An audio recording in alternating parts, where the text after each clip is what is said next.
हमारे YouTube channel ग्रह गोचर में आपका स्वागत है। इस चैनल के माध्यम से हम सनातन धर्म और संस्कृति से जुड़ी महत्वपूर्ण जानकारियां आप तक पहुंचाते हैं। तो हमारे चैनल को सब्सक्राइब कीजिए और महत्वपूर्ण जानकारियों का आनंद उठाइए। कार्तिक शुक्ल एकादशी यानी देवउठनी एकादशी से लेकर कार्तिक शुक्ल पूर्णिमा तक किसी भी दिन भगवान विष्णु के साथ माता तुलसी का विवाह संपन्न होता है।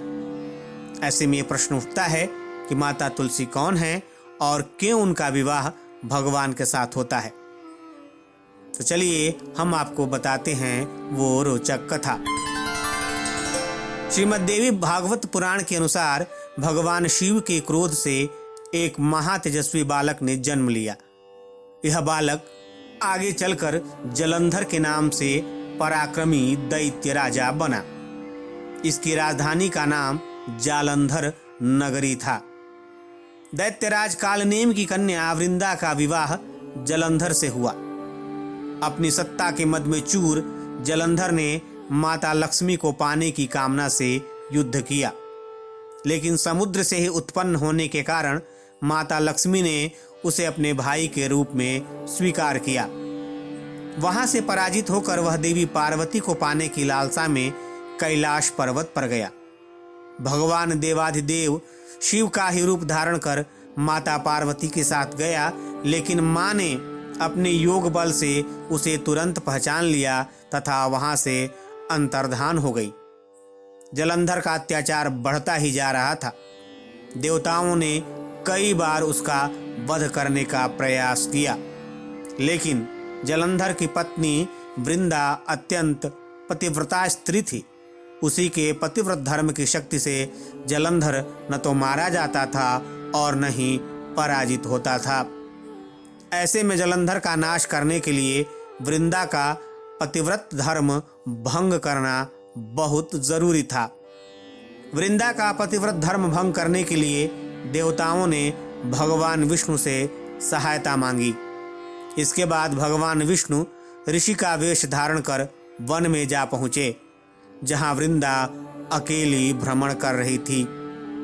भगवान के साथ दो मायावी राक्षस भी थे, जिन्हें देखकर वृंदा भयभीत हो गई। ऋषि के वेश में विष्णु ने वृंदा के सामने पल भर में दोनों को भस्म कर दिया। उनकी शक्ति देखकर वृंदा ने कैलाश पर्वत पर महादेव के साथ युद्ध कर रहे अपने पति जलंधर के बारे में पूछा। ऋषि ने अपने माया जाल से दो वानर प्रकट किए। एक वानर के हाथ में जलंधर का सिर था और दूसरे के हाथ में धड़। अपने पति की ऐसी दशा देखकर वृंदा मूर्छित होकर गिर पड़ी। होश में आने पर उन्होंने ऋषि रूपी भगवान से विनती की कि वह उसके पति को जीवित करे। भगवान ने अपनी माया से पुनः जलंधर का सिर धड़ से जोड़ दिया, परंतु स्वयं भी वह उसी शरीर में प्रवेश कर गए। वृंदा को इस छल का तनिक भी आभास न हुआ। जलंधर बने भगवान के साथ वृंदा पत्नी की तरह व्यवहार करने लगी, जिससे उसका सतीत्व भंग हो गया। ऐसा होते ही वृंदा का पति जलंधर युद्ध में हार गया और मारा गया। इस सारी लीला का जब वृंदा को पता चला तो उसने क्रोधित होकर भगवान विष्णु को शिला होने का श्राप दे दिया और स्वयं सती हो गई। जहां वृंदा भस्म हुई वहां तुलसी का पौधा उगा। भगवान विष्णु ने वृंदा से कहा, हे वृंदा, तुम अपने सतीत्व के कारण मुझे लक्ष्मी से भी अधिक प्रिय हो गई हो। अब तुम तुलसी के रूप में सदा मेरे साथ रहोगी। जो भी मनुष्य मेरे शालिग्राम रूप के साथ तुलसी का विवाह करेगा, उसे इस लोक और परलोक में विपुल यश प्राप्त होगा। तब से ही शालिग्राम और तुलसी के विवाह की परंपरा चली आ रही है। जिस घर में तुलसी होती हैं, वहां यम के दूत भी असमय नहीं जा सकते। तुलसी का पूजन गंगा और नर्मदा के जल में स्नान के बराबर माना जाता है।